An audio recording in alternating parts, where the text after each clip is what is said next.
और दिल्ली सीएम आतिशी इस वक्त प्रेस कॉन्फ्रेंस कर रही हैं, सीधे रुख करते हैं। आप जानते हैं अभी कुछ ही दिन पहले दिल्ली सरकार ने ये फैसला लिया कि आने वाले 4 महीने के लिए बस मार्शल्स को पोल्यूशन कंट्रोल एक्टिविटीज के लिए दिल्ली में अलग अलग हिस्सों में लगाया जाए।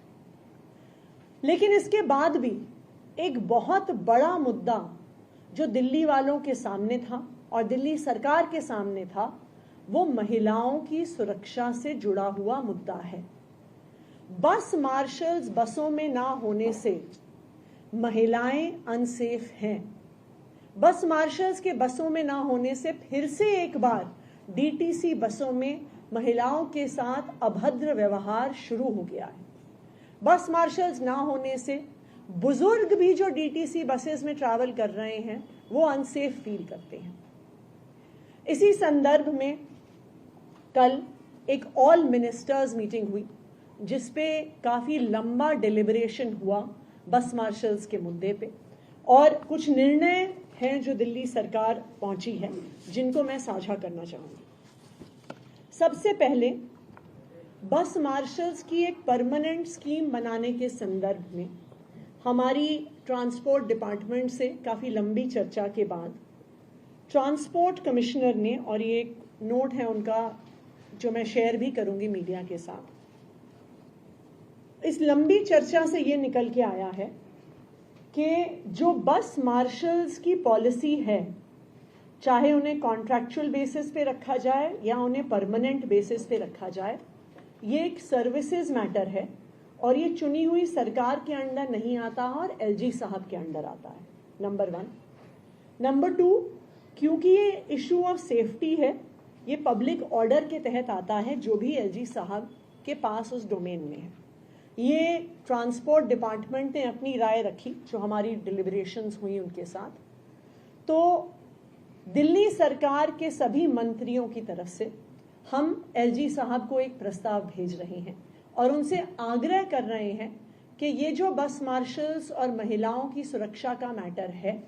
क्योंकि वो उनकी डोमेन में आता है, तो वो कृपया इस पे जल्द से जल्द एक डिटेल्ड पॉलिसी बनाएं कि बस मार्शल्स को स्थायी तौर पे, परमानेंट तौर पे दिल्ली की हर बस में 2 शिफ्ट्स में रखा जा सके कि दिल्ली की महिलाएं असुरक्षित ना हो। एक दूसरा फैसला भी कल ऑल मिनिस्टर्स मीटिंग में लिया गया। सब मंत्रियों की ये यूनानिमस राय थी कि हो सकता है कि एलजी साहब को ये पॉलिसी बनाने में अभी कई महीने का समय लगे, लेकिन इस समय के दौरान दिल्ली की महिलाओं की सुरक्षा को कॉम्प्रोमाइज नहीं किया जा सकता, क्योंकि हो सकता है कि एक स्थायी पॉलिसी बनाने में 3 महीने लगें, 4 महीने लगें, 6 महीने लगें, लेकिन 6 महीने तक दिल्ली की महिलाओं की सेफ्टी एंड सिक्योरिटी बसेस के अंदर कॉम्प्रोमाइज नहीं की जा सकती है। तो दिल्ली सरकार ने ये फैसला लिया है जो हम एलजी साहब को कम्युनिकेट करेंगे उनके अप्रूवल के लिए, कि तुरंत प्रभाव से 10,000 बस मार्शल्स को as is where is basis पर तुरंत रीइंस्टेट किया जाए। यानी जो 10,000 मार्शल्स दिल्ली की बसों में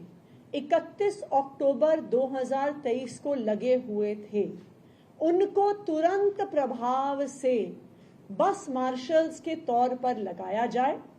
और वो तब तक बस मार्शल्स नियुक्त रहें जब तक कोई नई पॉलिसी उनको परमानेंटली बस मार्शल बनाने के लिए नहीं आती है, क्योंकि यही एकमात्र तरीका है as is where is basis पे बस मार्शल्स को वापस लाने का, जिससे दिल्ली की महिलाओं की सेफ्टी और सिक्योरिटी बनी रहेगी। मैं ये उम्मीद करती हूं कि इस प्रस्ताव पर एलजी साहब जल्द से जल्द अपनी मोहर लगाएंगे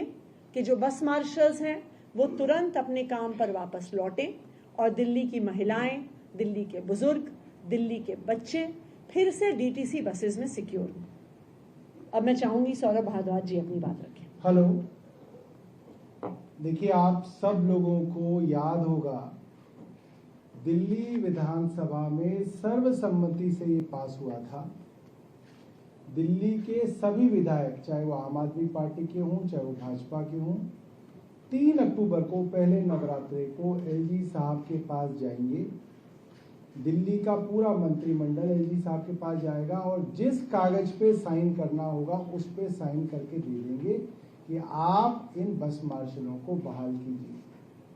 3 अक्टूबर को हमारे विधायकों ने, हमारे मंत्रियों ने भारतीय जनता पार्टी के विधायकों का एलजी साहब के घर के बाहर इंतजार किया।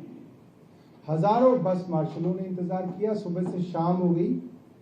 भारतीय जनता पार्टी का एक विधायक वहां नहीं पहुंचा। शाम को